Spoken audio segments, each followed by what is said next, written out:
Take your time, ma'am, whenever you're ready.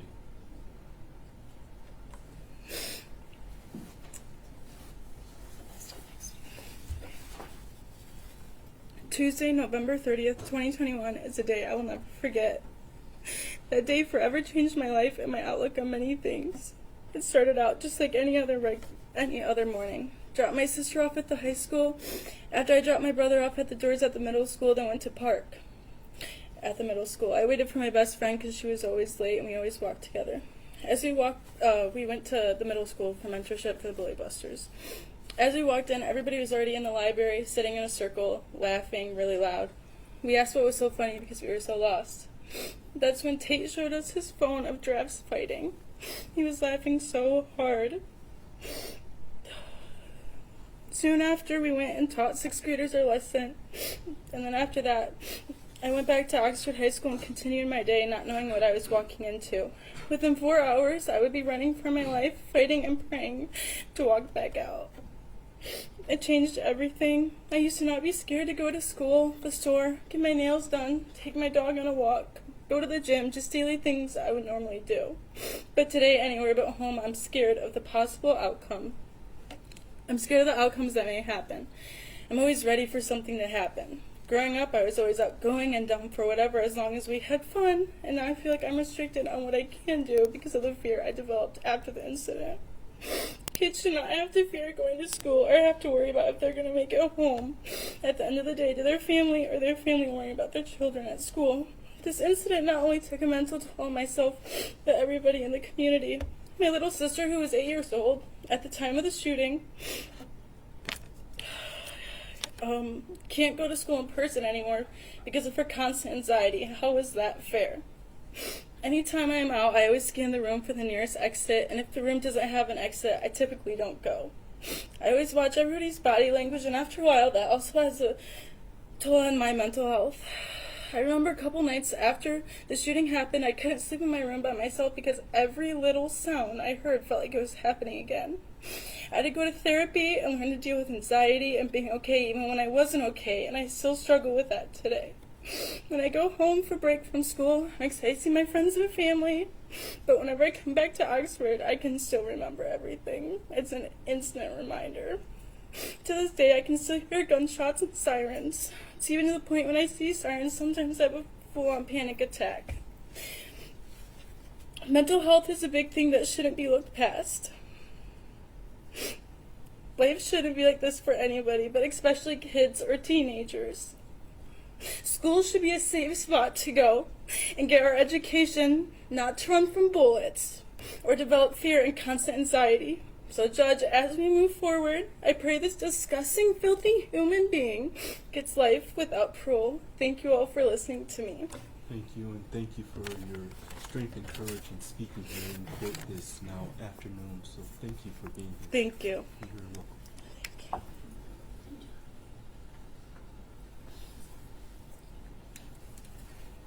Thank you, people. It's Crystal Baldwin. Thank you. Thank you, ma'am. If you could, please state your full name for the record. Crystal Baldwin. Thank you. You may go ahead and proceed with your statement this afternoon. Thank you. To the Honorable K. Rowe. First off, my name is Crystal Baldwin. I am the mother of Mason Baldwin, who was a freshman and present in Oxford High School on November 30th, 2021. He was in room 256. I will never forget the moment my husband told me that my son had texted saying somebody was shooting in the school. At first, my husband thought it was a joke. It wasn't until I got online to a local Oxford Mom Facebook group and confirmed my worst fear and what my son texted. This is when my worst nightmare started, and I called him immediately to make sure he was okay. The words he spoke when he answered will haunt me for the rest of my life. I asked him if he was okay. He said, "Mom, had I been standing where I was 10 seconds longer, it could have been me." My heart sank. I was grateful he was locked down. I told him to stay calm and I would be in touch.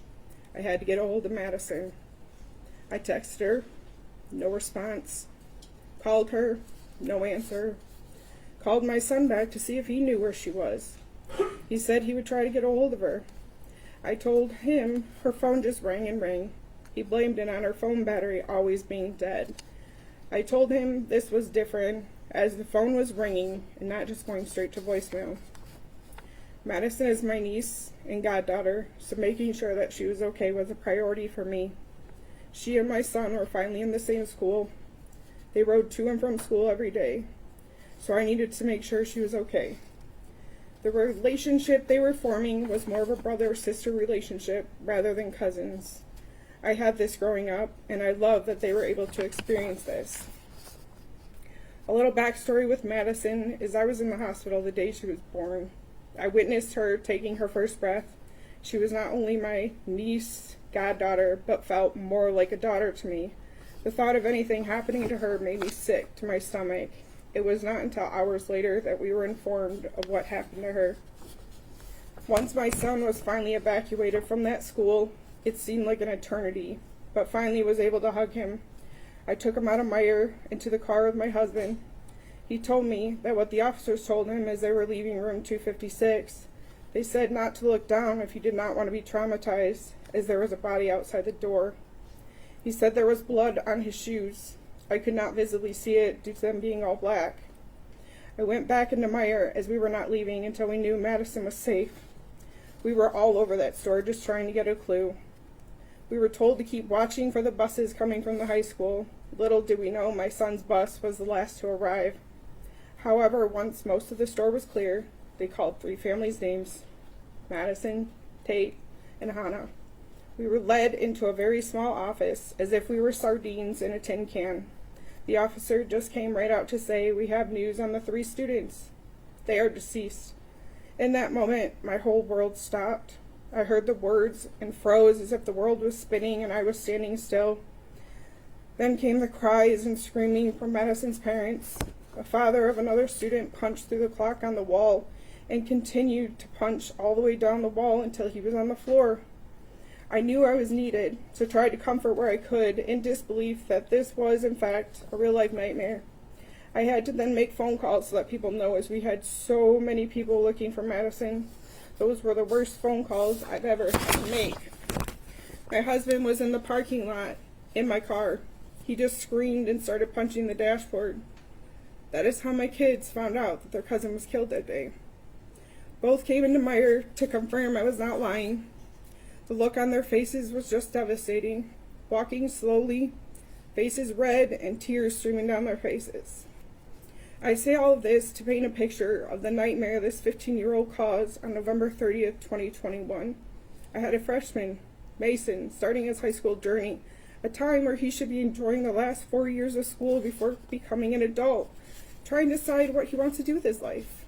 My niece, a senior, that should have been doing college visits and finalizing applications to these colleges. She knew what she wanted out of her life and what she was going to do once she graduated. She wanted to become a behavioral analyst and to study neuroscience, something she will never have the chance to do.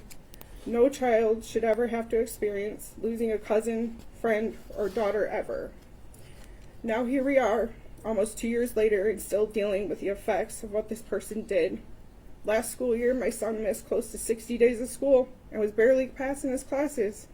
My child was always A's and B's, but last year, D's and E's. I'm grateful he passed, but things should not be this way. The thought that the defendant can get his GED disgusts me. I feel he lost that privilege when he walked out of that bathroom and started shooting. My son will graduate.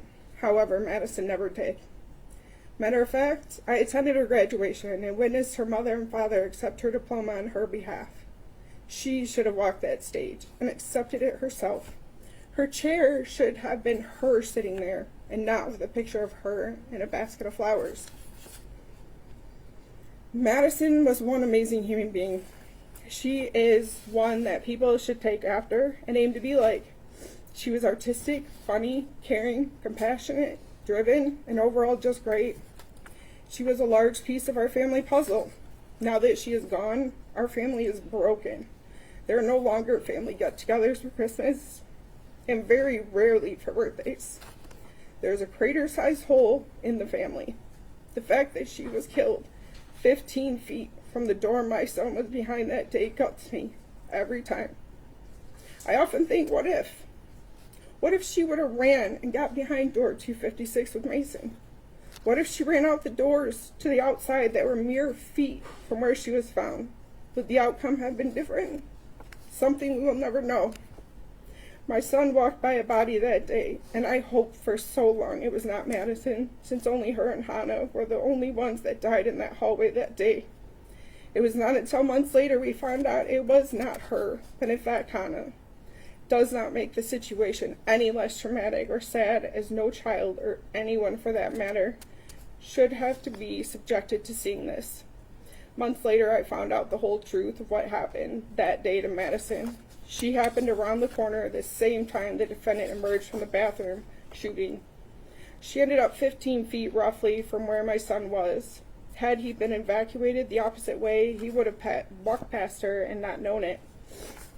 Sadly, as time passes and the defendant gets the attention and quote-unquote fame he so desperately wants, it pulls the focus off these 4 lives that were taken way too soon. Madison, Tate, Hannah, and Justin. Criminals currently get treated better than the victims. The defendant needs to live in a cell for the rest of his natural-born life. With each breath he takes is one less than Madison gets to. The fact that he is even still here makes my blood boil. He took innocent lives, injured innocent people, terrorized innocent students, yet we get tablets and education privileges. I get it. We all have rights. What about Madison, Tate, Hannah, and Justin's rights? Right to live? Right to be here? I cannot speak on behalf of the other 3 families, but I know what this whole nightmare did to ours. Our whole world crumbled that day, and we are still attempting to glue the pieces back together, which they will never fit the same. Madison will never get to fulfill her dreams of graduating, going to college, getting married, having kids, and just enjoying what life has to offer. She was slated to do great things, and please know that she would have done just that and so much more if she were still here. Why? Because the defendant took that from her. She was scared for her life, cowering down, covering her head, I'm sure just hoping he would keep walking and let her live. But no. The defendant had to execute her as if she was some kind of threat to him, which she was not, nor would she have ever been. Madison was the nicest person you would ever meet. If everyone aspired to be half the person she was, this world would be that much more of a happier place. She was a senior, as I stated before. She had only been in Oxford High School for 3 months as she transferred from Clarkston schools. She barely knew anyone. She was in the wrong place at the wrong time, which gives the defendant no right to execute a scared girl because he needs to, quote-unquote, teach a lesson. No right to shoot anyone for that matter. He obviously missed a lot of lessons in life, whether it's from his parents, peers, or teachers. There are a lot of people in this world that have been subjected to a less than desirable home life or set of circumstances, but you do not see them out shooting up their school. It seems from everything that has come out, the defendant planned for months, researched outcomes, notated response times, mapped exits, and openly accepted his fate of spending his life in prison. So I ask you, do you feel like a 15-year-old, now 17, that put so much time and effort into this attack deserves to ever step out of those prison walls one day? I do not care that he had lousy parents. Maybe his brain is not fully developed, but he knows the difference between right and wrong. Yet he still followed through, knowing the consequences. Most people take these less than perfect situations and turn them into opportunities. The defendant chose the opposite path. He stated in his journal he was ready to spend the rest of his life in prison. I implore you to grant him his wish and sentence him with life without the possibility of parole. Thank you. Thank you, ma'am, for being here, and thank you for sharing the positive stories as it relates to your niece. I appreciate that. Thank you. Thank you.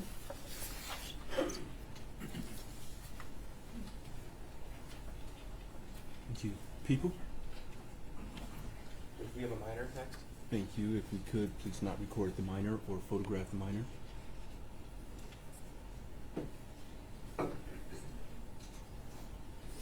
Thank you.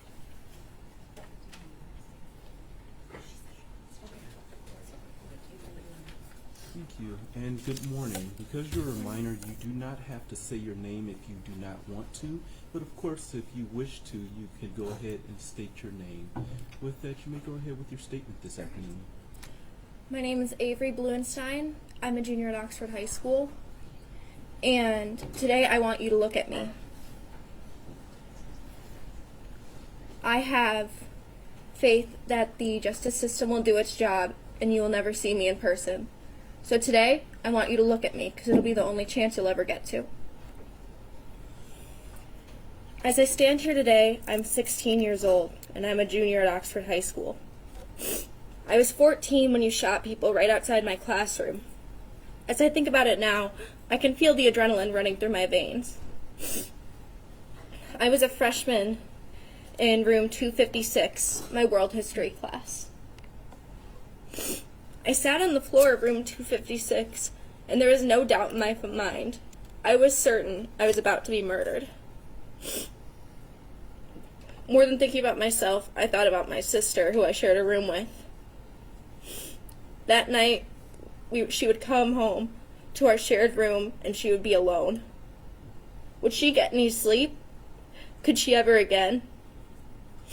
And at my funeral, what would they even talk about? I haven't accomplished anything. I was 14. I'm not done living. I wouldn't be able to hug my parents goodbye as I left for college.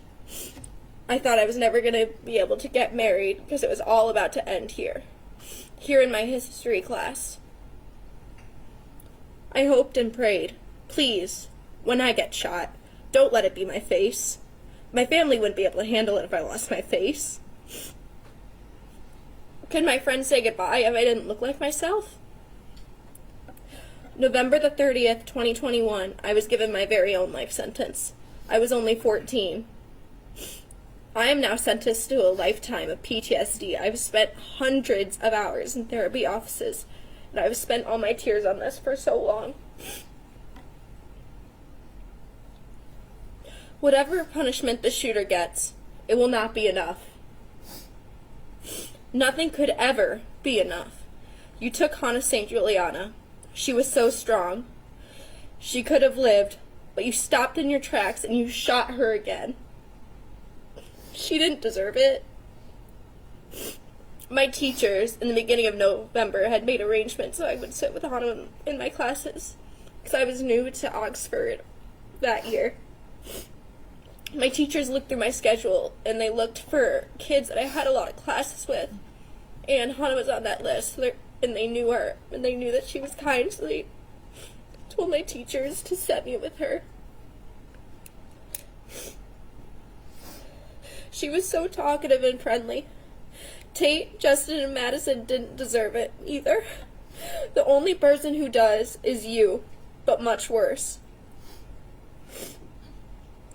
In room 256, a boy announced while we were still in the class hiding, after looking on his phone, that Hannah had been shot. She was supposed to be there with me. The only thing I could think of was to text her. I, of course, didn't get a reply. She was supposed to be in my 5th hour class with me. As I was waiting for her reply, I thought, this can't be real. Come December, we'd be back sitting in history class. That night, I saw Hannah's face on the news. She was confirmed dead. Hannah had so much potential. She was set to do great things in this world. All that's left is her legacy.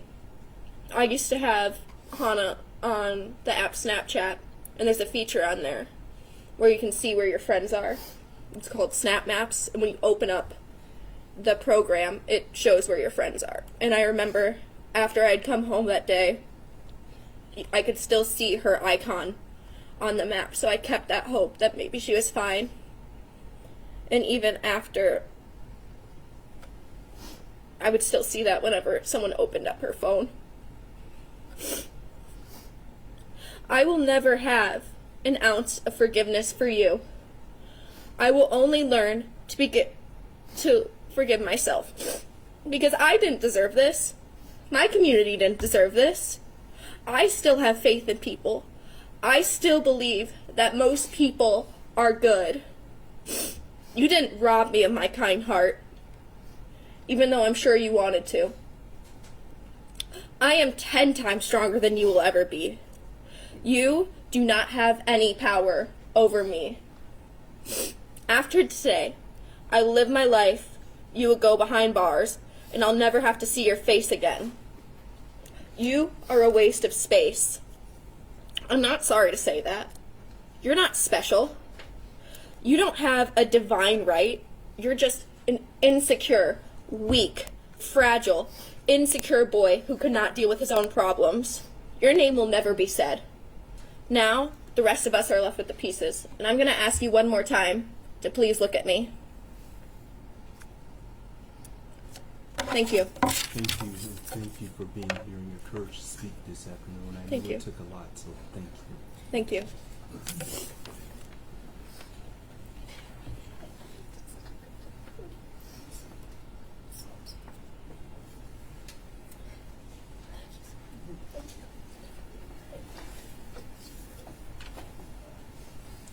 Thank you, people. Marcia Hudson.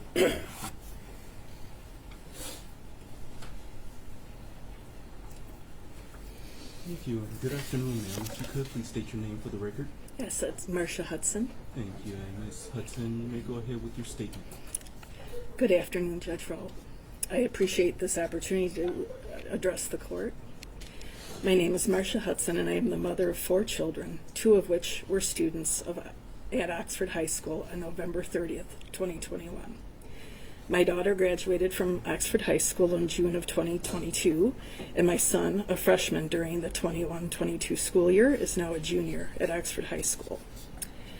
Before November 30th, 2021, my daughter would always wake up with a smile on her face.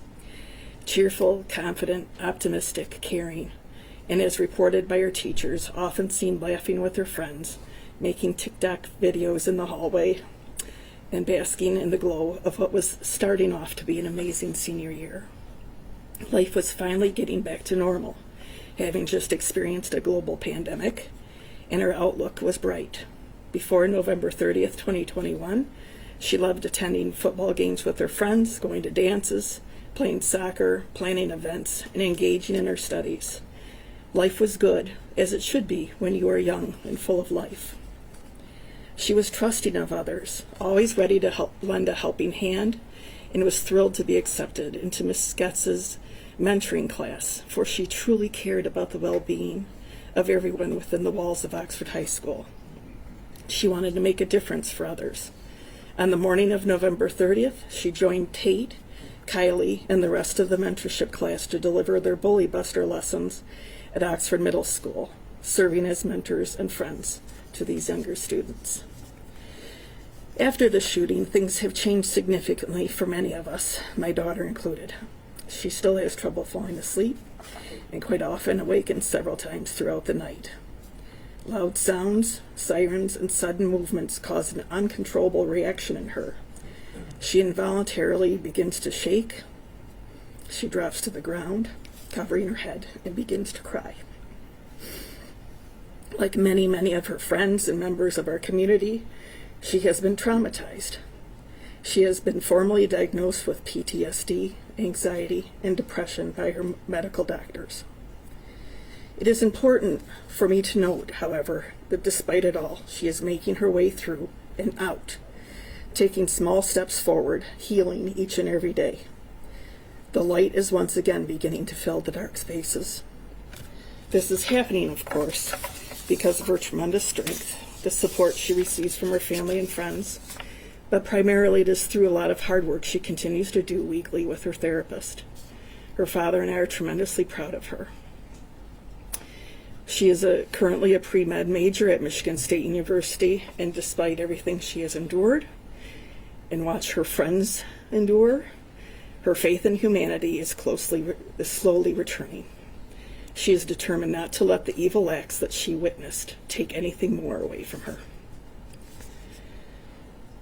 As a mother helping to navigate not just my children's emotional and mental health, but that of my own, I too recognize the ways in which I have been affected by this senseless act of violence. The events of November 30th, 2021 have rocked the very foundation of what I have known to be good and right about the world. And despite the breadth depth and breadth of emotions that I have experienced since November 30th, 2021 has fundamentally changed who I am today. I struggle with my emotions to this day, and the thoughts, feelings, and memories continue to rise up unexpectedly, like as I drive into the local Meijer parking lot. My mind still flashes back to the day that we all raced there, praying and pleading along the way. I remember arriving and watching my child crying, unseen, running back and forth across the parking lot, completely panic-stricken. I remember how desperate I was to get her into the car and hold her close, to hug the fear and sadness away. Simultaneously, I think about and pray for the parents of those that also raced to Meijer, so that they too could be reunited with their shaking, panic-stricken children, only to learn that they will never again be able to hold their child.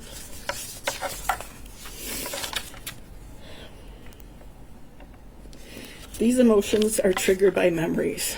There are still moments when I receive a text from my son or daughter, and my heart skips a beat, remembering the text I received from my daughter moments before I understood what was happening. I love you, Mom. A gun is in school.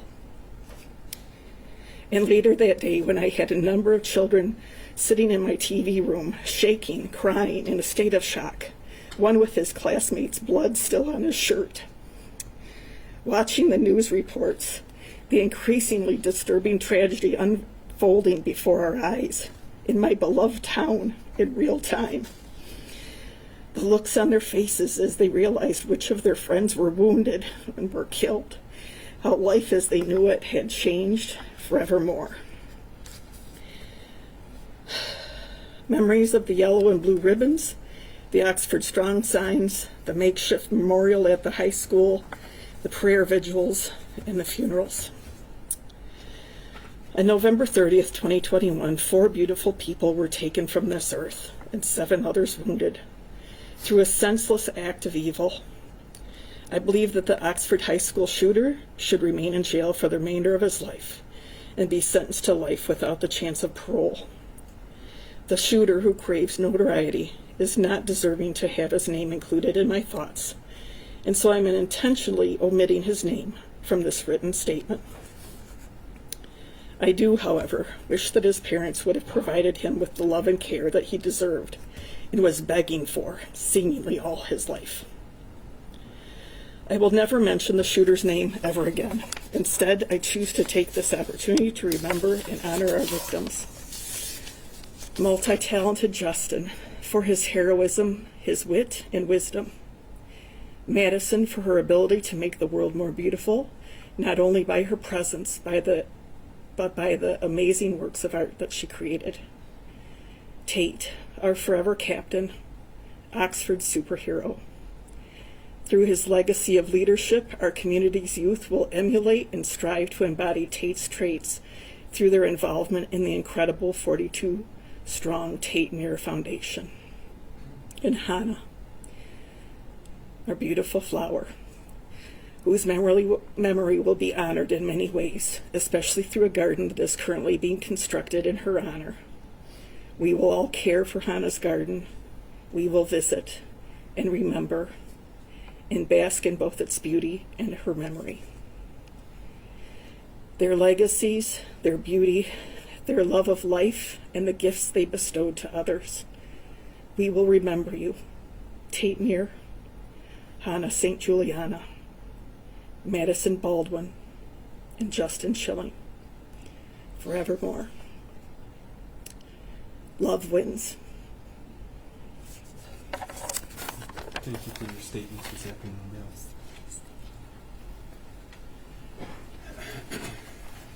Madeline Johnson. Madeline Johnson is next. Thank you. And good afternoon, ma'am. If you could, please state your name. Madeline Johnson. Thank you. You may go ahead and proceed with your statement. Thank you. My name is Madeline Johnson, and I'm here today to speak on behalf of myself, my family, and my best friend, Madison Baldwin. I was a senior at Oxford High School when the shooting happened, and I would like to start this off by sharing the shirt I'm wearing. Madison used to draw me doodles on gum wrappers, and I'd keep them. One day she gifted me the one on the front of my shirt, and she said that it was the two of us as dinosaurs, best friends, even in the prehistoric times. This is one of the only things I have left to remember her by. Still out so he can see your shirt because he can't see it. This is the back. Thank you. On November 30th, 2 years ago, Maddie and I were coming from our 4th hour AP statistics class that we had together, and we were walking down the 200 hallway. I had a lot of time to get to my next class, so I figured I would walk Maddie to her 5th hour class, sociology. Once we neared the end of the hallway, we realized that the shortcut she usually took, the courtyard, was closed for the season. I've since heard that the courtyards were not closed that day, but we both seemed to think that they were. We had to take the long route instead, the one that curved around the school. Little did we know we were walking straight towards a gunman. Since neither of us had intended on taking the long route, I realized that I was going to be late for class, so I said goodbye to her and turned around to start walking the other way. I didn't think that goodbye was going to be permanent. I thought it was goodbye for an hour, and I'll see you next class. As soon as I started walking the other direction, I heard the first round of bullets. The pattern of them still plays in my head every single day. For a moment, just a fraction of a second, everything went quiet, or at least it did for me. I looked around the hallway and saw looks of horror on the faces of teachers and other students. Their faces are frozen in my mind. I didn't see Madison. I couldn't see where she went. After that fraction of a second passed, it sunk in for everyone in the hallway, and it was chaos. People were screaming, running, pushing, and shoving. Doors were being slammed shut as kids desperately tried to make it to a classroom, and more gunshots rang in my ears. I wasn't in control of my own body anymore, and I couldn't feel any of my limbs. My hearing went out, sort of like when you're underwater and people above you are talking. My vision went blurry, and I didn't even realize that I was running as fast as I possibly could to the other end of the 200 hallway. I later recalled that I passed so many exits, so many side doors, but during those few minutes of hell in the hallway, all I could do was run forward. I found out that Madison died a few hours later from a photo on somebody's Snapchat story. I didn't believe it until multiple other people confirmed it for me. Even then, for months, I still didn't really believe it. The moment it really sank in that she was gone forever was the day we had to go back to the high school.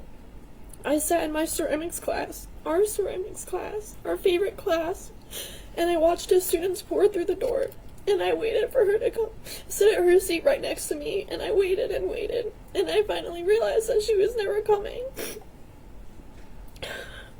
For a long time, I blamed myself.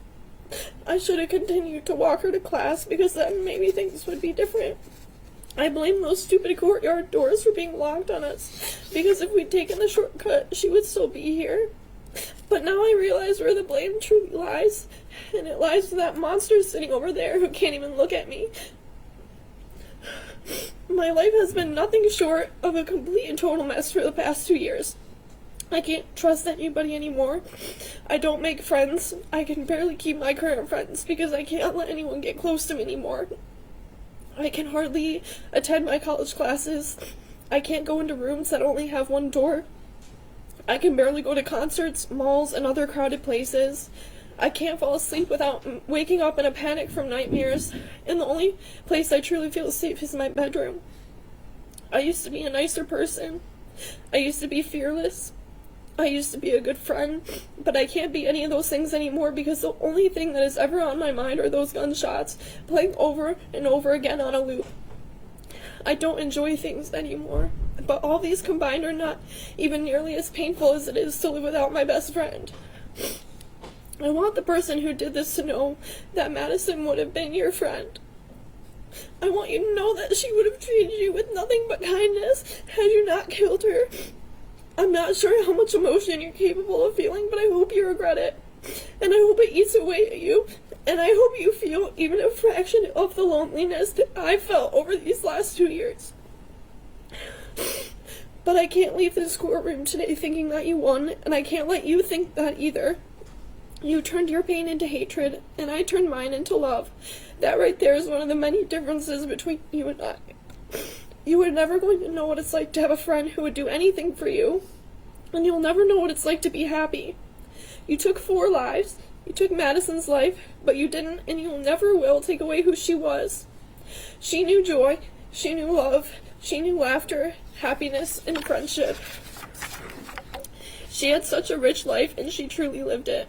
You are never going to know what it's like to be loved, and that is why I win. Because of what you did, you are alone. You are completely and totally alone for the rest of your life. There are no punishments in this world that could ever make up for what he took from us. Not even 1 million life sentences could begin to serve justice, but you have the power to sentence one. 1 life sentence without the possibility of parole. If that is the best closure we are ever going to get, then that is the only viable option. Any lesser sentence or any possibility of parole would be a slap in the face to everyone who is here today. Giving a mass murderer a second chance at life after he took 4 lives, injured 7 people, and traumatized students like myself is unthinkable. Thank you, and please take this into consideration.